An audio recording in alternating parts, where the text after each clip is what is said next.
Connor Walsh is doing 50 wholesale deals per year at $37,000 a clip. Not bad considering his first 2 flips were a complete disaster. Totally turned him off to the idea of real estate investing and had him invest in a laundromat. He then realized the laundromat has a cap for revenue because there's walls and a ceiling and you have to add more dryers and washers to earn more money, which you can't at a certain point. So he did some more research and eventually found out about wholesaling. Learn from Connor and be inspired by just how quickly he takes action and the conviction he has for controlling his destiny. Connor, thank you so much for spending time with us here at Collective Genius. What was your biggest takeaway today?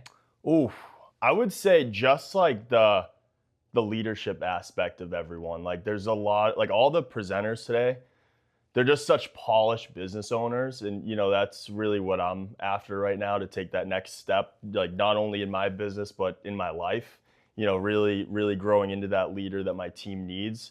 Everyone there, Leon, Tommy, just all the presenters today were phenomenal. And, you know, I've really strived to lead my team like they do.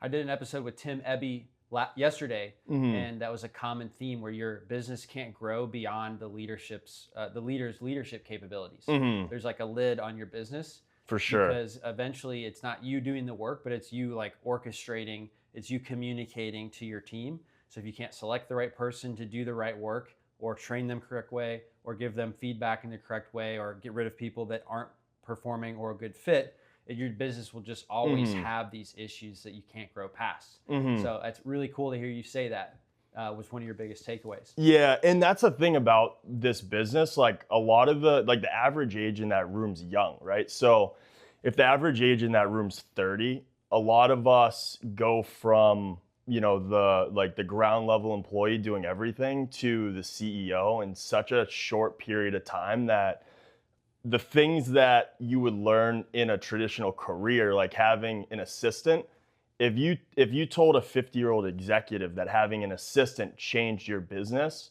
they would say, yeah, obviously, that's why we all have assistants. But when you go from 0 to 100 in like an 18-month span, like most wholesalers and flippers do, the very simple things we don't know because we haven't gone through it in corporate America. So it's interesting, like being able to come here and get in this environment where they give you that crash course on all the things that make business owners successful.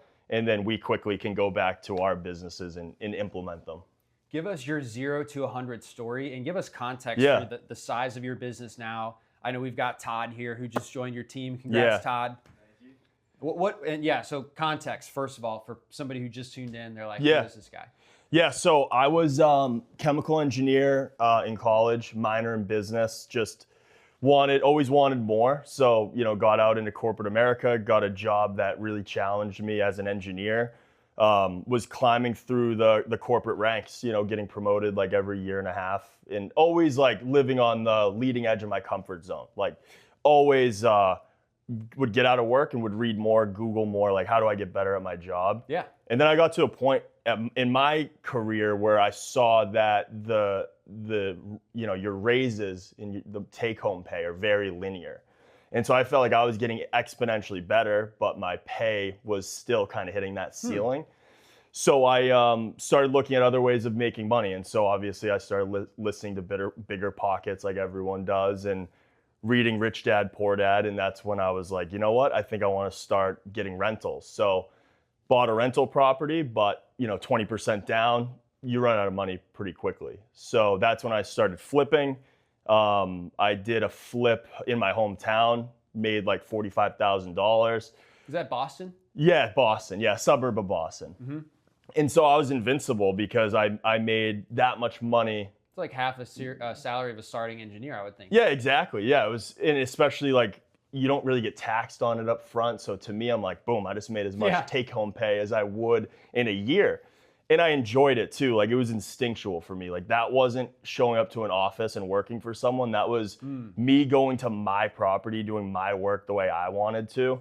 It kind of unleashed the beast within me. And so I had a remote job at the time. So I started looking at different markets to go flip in because Boston was so competitive getting deals. So I actually bought 2 houses down in Tampa, hard money loans, both closed on the same day. And I was like, boom, I'm going to run these virtually. I'm going to make $100,000. And then I'm going to buy 3 flips. I actually had a spreadsheet that showed how I was going to make like $1 million in a year. And both of those flips were disasters, total disasters. I lost probably like close to 70K on both of them combined, and then just totally pushed me out of real estate for a little while. Oh no. Yeah, so I got back in the game through watching a lot of people on YouTube, like CJ Moss, Tommy Harr. Those guys, I really consumed everything they put out. Yeah. And got back in the game, did a flip, made around 100 grand on it, and then took that money.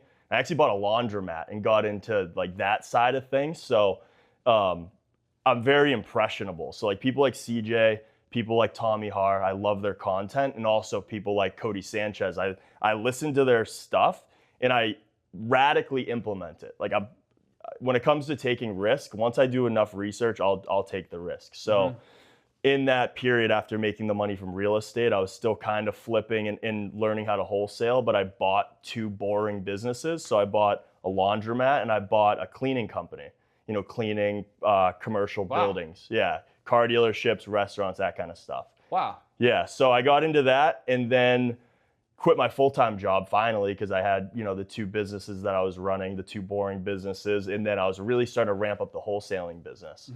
And so, fast forward to today, I've got, I ended up selling the laundromat, so built that up, sold it, and then the cleaning company, same thing, built it up, in the process of selling it right now.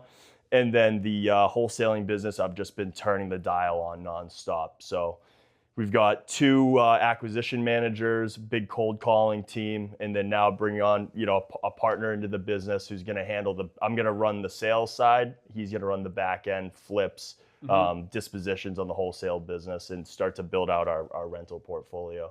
What happened on the 2 flips where you lost $70,000? Yeah, everything. So I bought them on the market. So I was in a bidding war buying them on the MLS. That's where it started. Yes. Because you wanted it too bad. Wanted it way too bad. You end up paying too much. And I even said to myself, like, I'm doing this for the education. Like, I was so impatient and hungry for the knowledge and to just like change my life that I did the underwriting, right? Like on paper in that Excel spreadsheet, I was making a lot of money, but I was value engineering it. Like the ARV, I was like, I think I'll get 400. When it was probably like 350. Got it. And so my rental budget, it's not really 50, maybe it's 40. So I was playing the game in my own head to, find a reason not to do the deal. Yeah. So all the classic things, over rehabbed, didn't have good contractors, bought it way too high and sold lower than what I originally comped it to. Yeah. Something very large margin can quickly shrink up and go negative, especially if it takes a little bit longer too than you thought, which is pretty common, especially if you're out of state, I would think.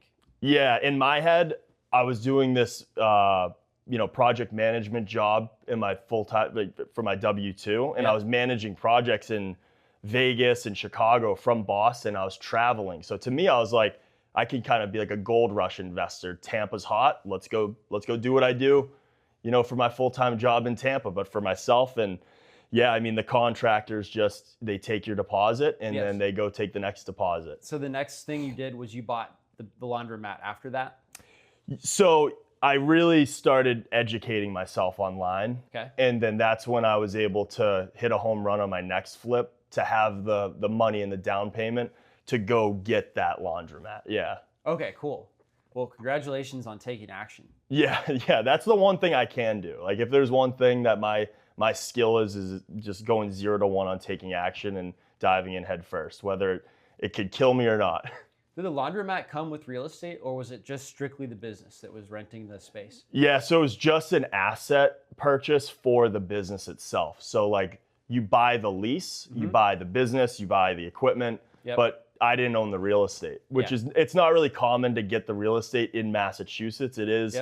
Ironically, Todd's dad owns 2 laundromats too since I got in the game. And he owns the real estate, which is awesome. But for me, I just bought like a 25-year lease.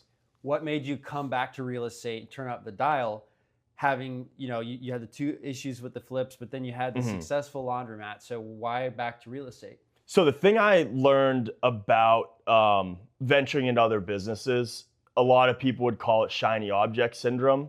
We're all, we all get pulled by shiny objects. Yeah, and for me, I just wanted to see what's out there and what I like, and so when I got into the laundromat, I learned that it was constrained in terms of its capacity. So you can't... By the space, the physical space. Exactly. Yeah, you can't build a skyscraper for a laundromat. Like, you can only do so much revenue. Yep. And when I hit that peak, I recognized it. And I knew that income couldn't double or triple. And then I also knew that the problems I was solving as that business owner were high volume, low ticket. Gotcha. And I don't show up as my best self when I'm explaining the same problem over and over and over again, especially if it's like a $20 problem that I'm solving. So I learned that same exact lesson in the cleaning business: high volume, low ticket.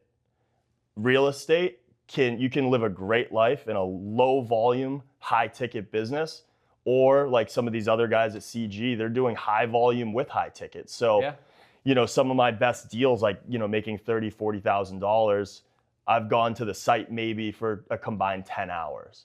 So like the hourly rate in real estate, when you do it the right way, is much more up my alley than running a brick and mortar location. Yeah. And Boston's a nice market too. What's the average home price in Boston? I would guess it's above the average. In America, it's $400,000 right now. So what's the average in your area outside of Boston? Yeah, it's so zip code sensitive. Okay. I would say anywhere from like 550 to like 850. Gotcha. So it's high. Yeah. Where I invest is Indianapolis, so the average price there would be like $20,000 on a wholesale deal, and so that's kind of nice. When you're talking about higher prices, you're making bigger spreads, right? Because usually it's like 10-15% of the whole value of the average price, that you're dealing with, and that seems true for you. Yeah, 40,000-45,000. Yep, exactly. I think my average year to date's 37,000. So like, if every deal pays me 37,000, that's much better than when I was running the laundromat, and sometimes you're up, sometimes you're down, you're getting phone calls. I always think back to a time when Todd visited me from Arizona, and it was 6 a.m. I look at my phone, and my opener called out on a weekend day. And so like, him and I had a tea time. Now all of a sudden I'm running to the laundromat 45 minutes away. I'm going in, I'm opening the doors, I'm turning on the register. Keep in mind, I'm closing wholesale deals. And so I'm just living this like tale of two lives, where I'm a cashier at a laundromat right now, but I have like motivated sellers that I could be calling and talking to. So yeah, that was when I kind of realized it was time. And luckily the business was turnkey enough, because I was reading like Traction and I was reading Who Not How. So I was implementing all those principles into the small business. So it was an attractive enough asset that 3 guys came in, bought it cash, over 7 figures. It was 1.25 million sale price. And we closed in like 35 days. Most businesses, I think the average is like around a year to sell. We, from the time we did the listing to when it was closed, might have been like a month and a half, 2 months. Oh, wow. Yeah, so it was easier than selling most of my flips. Yeah, that's faster than a house even sometimes. Yeah. So, okay, if you're in Collective Genius, you have to be doing, around 50 deals per year. Would you say your business is kind of in that range? Yeah, right now, like, we've really turned that corner in the last like few months. I would say that every week we're getting a contract. Wow. Yeah. Nice. Yeah, and so that was after last year. I think I only did like 12 or 15 deals last year. And so, now this year was like, okay, how do we do one every single week? So besides you and Todd now, he's going to be doing the flip management. You're on the sales side. Who else is in your business? So I have an office manager, and she's also a realtor. It's my mom. Okay. She's an absolute beast. Happy Mother's Day. Yeah, happy Mother's Day, Mom. You're the best.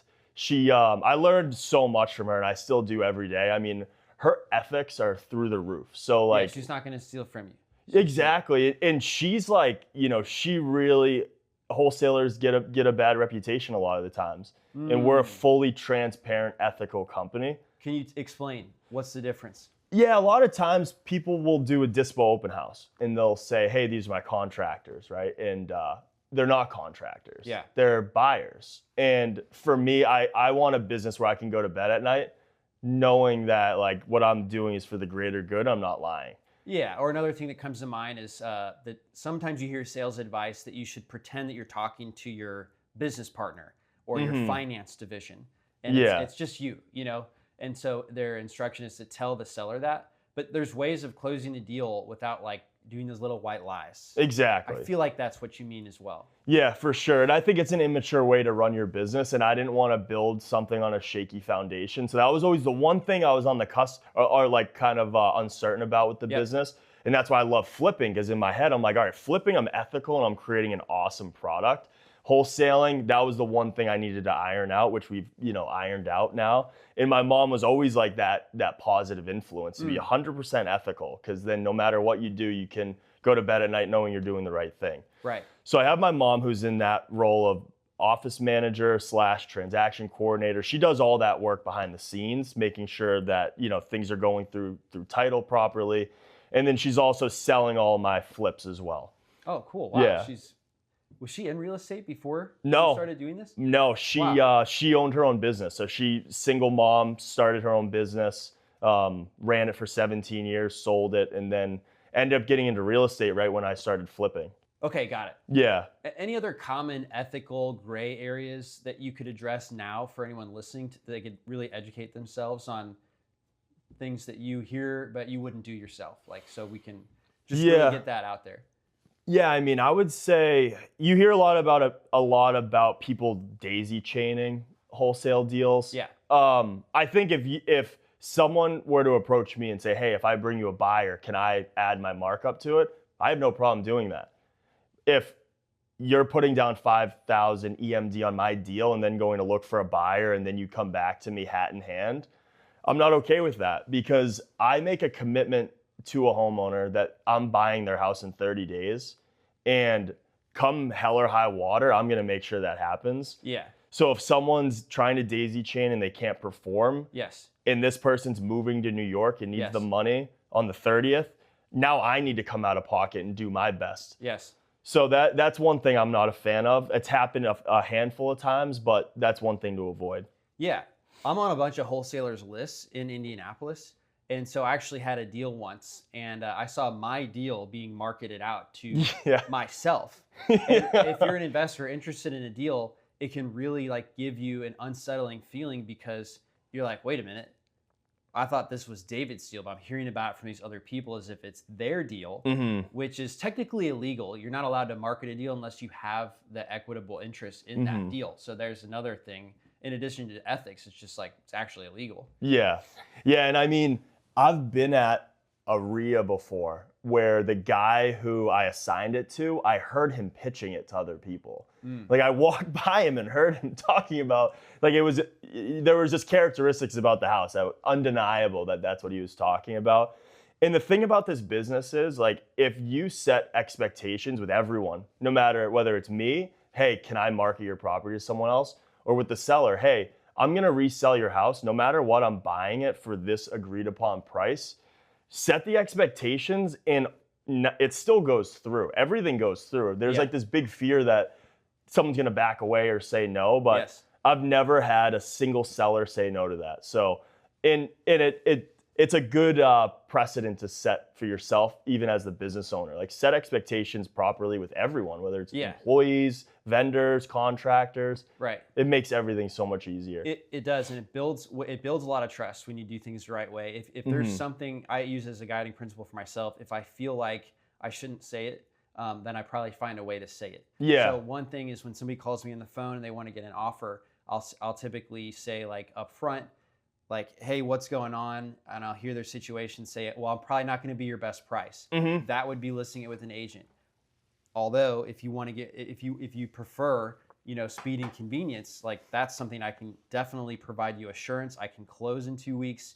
I can stick to the offer that I'm giving you. It just won't be the top dollar because of how I'm moving fast.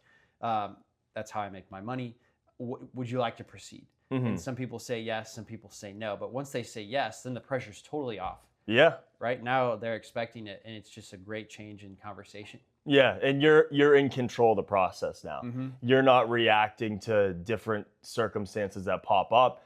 You're not showing up to a vacant house with all these fake, contractors, and then all of a sudden the homeowner comes home and you have a pit in your stomach. Because at those open houses, you make a lot of great connections with flippers. And if you can't speak openly with them, because they're a contractor all of a sudden, you're missing out on connections that could take your business to the next level. So Right. whenever you don't do things ethically, it just snowballs in every direction in the wrong way. Yeah. Back to you though. I'm curious on how you've turned up the dial, right? Because you said you're doing a lot of cold calling. Tell me about how you're turning up with cold calling. Yeah, so I used to use a pretty big cold calling company, and one of the guys was spinning off and creating his own thing. Okay. And so I kind of saw it as and I was only spending $2,000 a month at this time. Okay. I saw it as an opportunity to become a high profile client for someone because I ran the other businesses, right? And as a business owner with clients, I knew that people got different treatment depending on how much money they spent. Like the gyms that we were invoicing $10,000 a month to, were getting a different level of ownership attention than the people that were spending $50 a month. Did you say gyms or gems? Gyms, yeah, because we were doing a lot of towel services for gyms in the laundromat. Oh, right. Yeah, Gotcha. and so I just saw how, based on how much you spend, you get a different level of treatment. And so I asked him, I was like, how much do I need to spend with you to be your biggest client? And so I ended up tripling my marketing budget that day, which is always terrifying. And, but it really became my best marketing channel. And just, I think like some months we had like a 40x return on ad spend. Yeah. That's actually a great nugget. You said in another business you discovered you just get different service for how much you pay. So you just went to the guy and you said, if you're managing my marketing, that's the lifeblood of my business. Yeah. I want to be your most important client so that you actually give me much better service. Not that you're doing bad, but I just understand as a business owner, you're going to focus on the most biggest revenue stream. Exactly. So you had that insight, and then you just asked him, and he was like triple. So you tripled it. Yep, tripled it, Yeah. and he's like been my account manager, the owner, since starting up with him. And I know people have joined him and haven't spent as much, and they have like different account managers that I don't work with. I still have the owner on the account, and the squeaky wheel gets the grease. Anytime I have an issue, it's amazing when you look at your KPIs after complaining what happens. And so, I'm his biggest client still, and then I just watch the data and we talk about it every week. And so when there's an issue, there's always action taken, because that's I can only imagine what he has going on managing that team of cold callers. I know it's not easy, but he always takes the right action and they perform. Dude, what an amazing moment of wisdom. That was great. Yeah, thank you. I mean, I'm just thinking in my own life, and I've always said this is why I would never hire a property manager totally separately. Yeah. Is because it's a hard business to be a property manager, and you need a lot of properties to make a $50,000 a year salary. Where I live, you typically get first month's rent, which is $1,500, right? So to make $50,000 a year, you need like 50 properties, after taxes to take that home. So you're probably not going to want to have a bunch of independent owners that have 2 properties each. You probably just find somebody with a portfolio. Yeah. And then once you have that, if you also have owners with 2 properties, you're going to still just focus on the guy with the big portfolio, so you never lose your top performing client. It makes so much sense. You've applied it to cold calling. Yeah. So anyway, your metrics went up. What are the metrics of cold calling? $6,000 gets you how many calls? What's your KPI scorecard look like? So I would say now we're up to about $12,000 a month on cold calling. That becomes probably about 200 leads, between like 200 and 250 leads. And then from the next filtration step down, I would say 50 of those become appointments. And then we close anywhere between like 10 and 25%, depending on whether I'm the one going on the appointments or the other acquisition managers going on the appointments. So the cold callers stop at the appointment setting. So we have cold callers, and then we also have outsourced lead managers. They're not setting appointments for our closers, but they're getting it pretty close. They're price anchoring. Okay. Can you say that again from the top? Yeah. $6,000 gets you how many calls a month, would you say? So 12,000 gets us about 250 leads. I'm not really... Wait, 12? Oh, you spent 12,000. Yeah. Oh, so gotcha. we doubled it again. Yeah. Because it was working well. So anything that works well for me, I'll turn the dial on. Yeah. So 12,000, 50,000 calls. It really depends. I mean, the number of calls is kind of all over the place. Like on a daily basis, it sounds crazy, but they'll call sometimes like 40,000 records in one day. Okay. Which is insane. So, but it really fluctuates a lot, especially with the data. So like the first week of a month, we have brand new data. We have much better connections. So we have lower calls, but longer talk time. As the month goes on, we have more calls because there's less talk time, right? So that's kind of the trend over the course of the month because we really like go through that list early. But so $12,000 a month probably gets us, like I said, about 250 leads. And whenever I hear 250, I just divide by 50. Okay. Which is 5. Okay. And then we get like 5 deals. We get about 5 deals out of 250 leads. Yeah, exactly. Yeah, so some leads turn into 50 appointments and you close 10 to 15% of those. Exactly. Yeah. Yep. Great breakdown. Yeah, and sometimes those leads are bad. Like sometimes they want market value. Yeah. But I've learned, don't data snoop. Just whatever the cold calling company calls a lead, keep it that way. And then just don't start changing the criteria of your metrics because you'll never get a hold of it. So we've just always kept it steady so I know like what turns into what. Got it. So when you said the KPI wasn't good at first, like was it just the amount of leads you were getting? Or was it what was the exact KPI that you were like, oh, we need to red alert, fix this? Well, when I first started cold calling, it took a solid 6 months to get my first deal. Wow, you stuck with it for 6 months? 6 months, yeah. Why would it take so long for cold calling?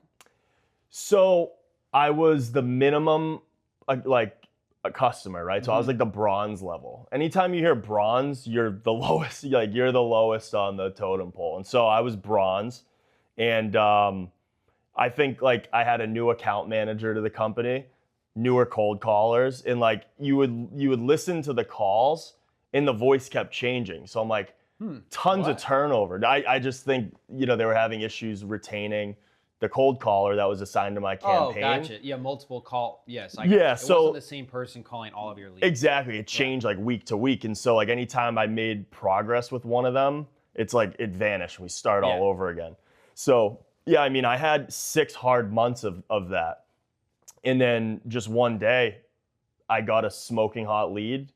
It was going to be a $90,000 assignment fee.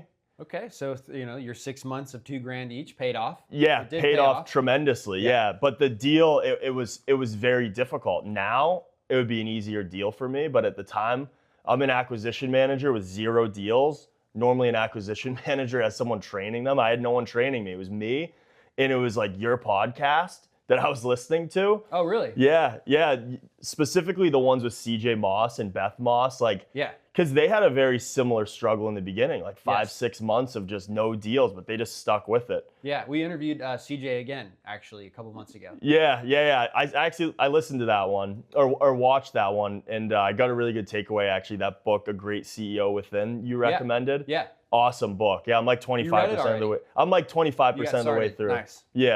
Yeah, but I just hit that 6 month point, finally got that deal, and I'm in the seller's kitchen. He speaks French, keep in mind. So we can't communicate. Wow. And he's about to sign, and his son walks in. His son was like in his 50s, and he looked at the contract. He's like, Dad, you can't sign that.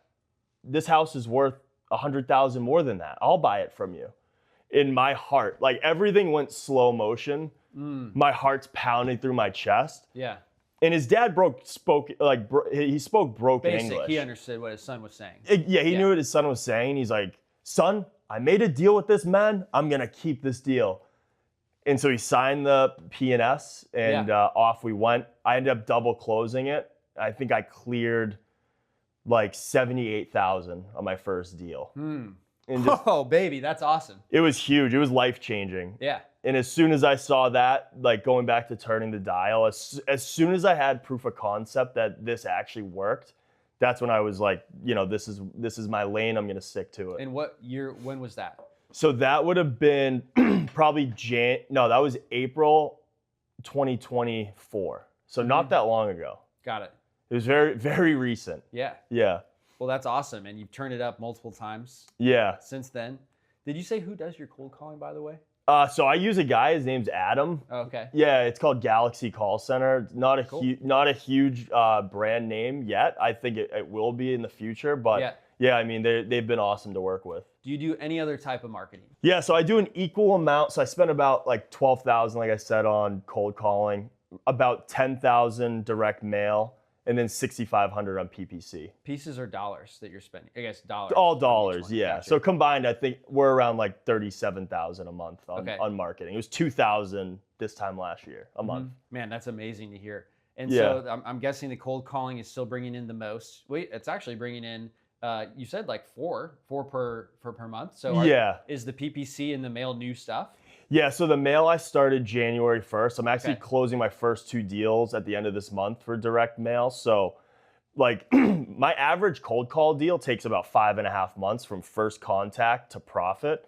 So it's a long lead time to get those, to see cash flow on those deals from when you spend the marketing. I'm guessing mail is a little bit quicker. Yeah, mail's been a lot quicker. The first 3 months, nothing. And then something in April clicked where I ended up getting 2 really good deals. I got 3 contracts, had to back out of 1, but 2 really good deals that I'm going to be closing at the end of this month. And yeah, I mean, they're screaming hot leads. They're calling you versus outbound where you're calling them. Right.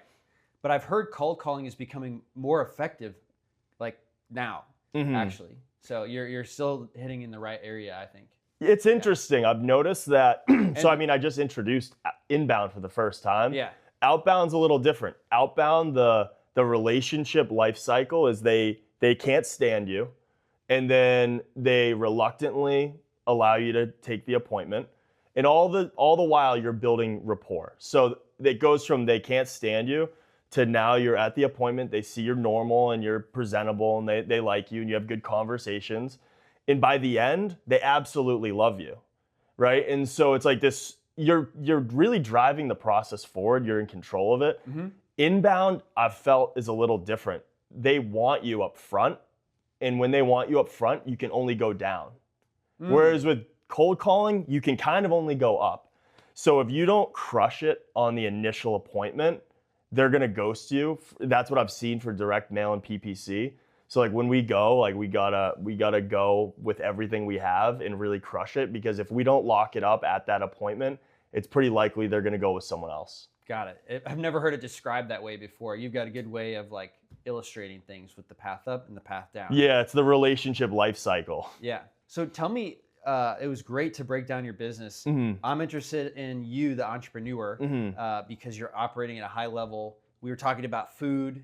So let's talk about food. And then I want to hear about any other books or anything you're into right now and getting a lot from. So you're just saying like you kind of went on a food transformation.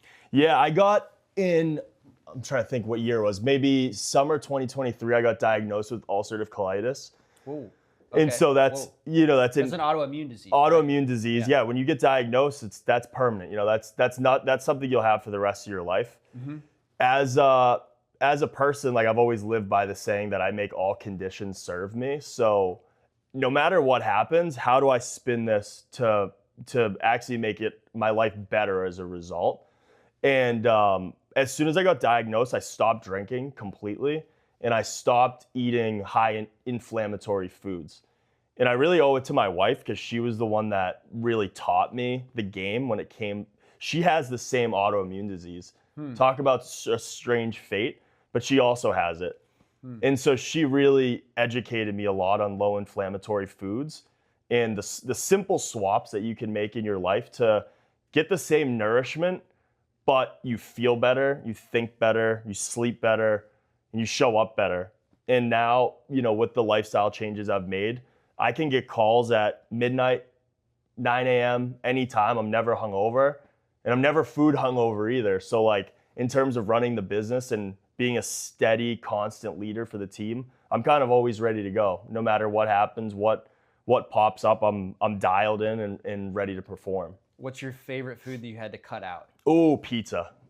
Crispy bar pizza. I'm from Boston. Yeah. So we love bar style pizza, like thin crust, burnt. I absolutely love pizza. And that's one thing that's the hardest thing to replicate.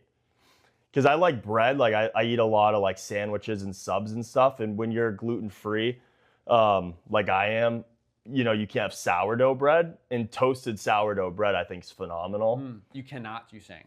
So you can't have that. That's that. a good substitute for bread, but there's no good substitute for pizza. That's what I'm struggling with at least. Have you ever tried a cauliflower crust? I have. I know it doesn't taste the same. Yeah. Not the same. Got it. What's a food you discovered that is low inflammatory that you really like?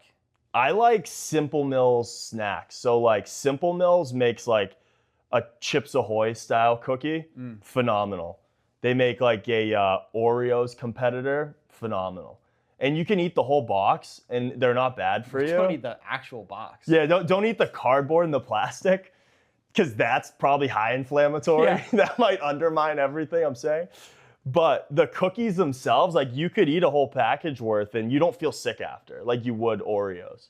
Oh, wow. Yeah, and it takes a little bit of conditioning to get your taste buds to enjoy those foods, but to me, they taste exactly the same. Yes. For what it's worth, one thing I've discovered as well on my food journey is if I feel like sluggish after eating a meal, I'm usually behind on drinking water. So if I drink like 28 ounces of water, immediately chug that, it is amazing how quickly that feeling goes away. Or if I have like a slight headache as you drink some water. Perfect. Drink water. Yeah, perfect cue. I just think everybody's so dehydrated walking around. I certainly was until I did the 75 hard and realized how amazing it feels to actually drink a gallon of water throughout the day. And it's not hard as long as you're just drinking a little bit every hour. And that's helped me feel so much better. For sure. One interesting thing that I just thought of, like the volume intake of water actually isn't like equivalent to your hydration. It's also about like the nutrients that you're getting. So when I got ulcerative colitis, your body doesn't absorb nutrients at the rate a healthy body would. And so I was drinking like a gallon of water and still dehydrated. So that's why I started using like Himalayan salt in my water, and like other hydration sources like the electrolyte packets and like that stuff, man. Like I'll have that before bed and just wake up feeling like $1 million. Amazing. Yeah. Let's close with some book or podcast that we haven't mentioned yet that you're getting a lot of value from. So I've always been someone that I learn best from the people that are kind of right in front of me. So like or a few steps ahead of me, a few years ahead of me in business. So if I listen to someone that, is a billionaire, I love the hustle and the ambition, but it's not tactical for me. I'm a very tactical learner. I kind of have the strategic motivation as it is. So I like to see like what other people are doing.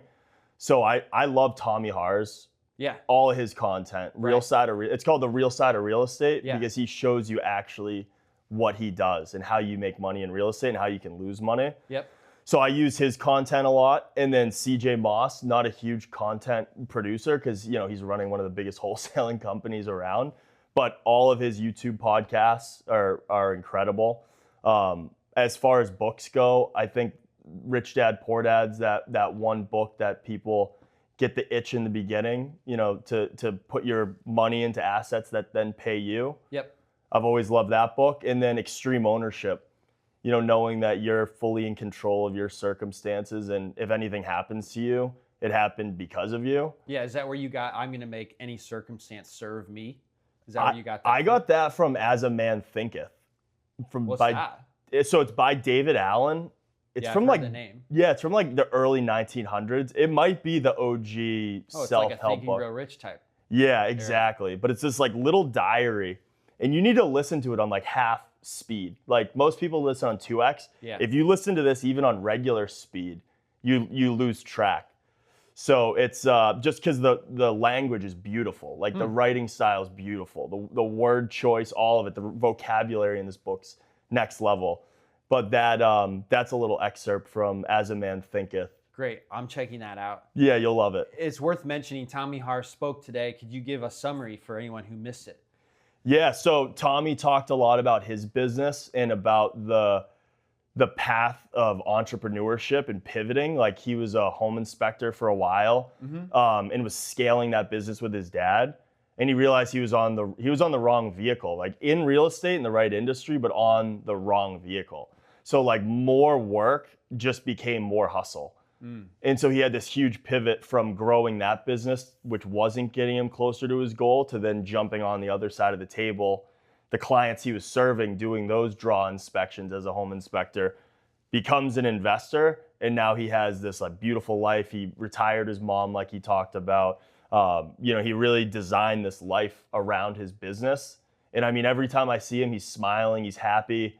He's not directly involved, like crunching away on his phone, trying to keep deals alive. Like, every time I've seen him, he's always, happy and engaging with everyone around him. So, he's really built a good business. Beautiful story. Yeah. Yeah. Hey, well, thank you so much for taking time out of your trip. Appreciate it so much. And I can't wait to publish this in a couple weeks. Yeah, I look forward to it, man. Thanks for the opportunity. Tell people where they can find you. Oh, I don't really have much of a following anywhere yet, but I've got Instagram that you can follow. It's Paul Francis _development group. That's Paul? my company. So Paul actually, that's my dad. He passed away when I was 10. And so Paul Francis Development Group, that's the name of my company, and the brand name, the home buying company's Paul Francis Homes. It's a way of keeping him alive in everything I do and honoring him, and like, it's just funny because a lot of people reach out to me and they're like, hey, Paul, how's it going? And so to me, it's kind of like having that relationship that I didn't have with him through the business and honoring his memory. Just when I thought you gave me the most nuggets. Yeah. You gave me a twist. It's really powerful. Yeah, absolutely. Thank you. Thank you so much. Yes, man. sir. I appreciate it. Absolutely. Thanks for listening to the DealMachine Real Estate Investing Podcast. Please leave us a review and follow along wherever you're listening to your podcast.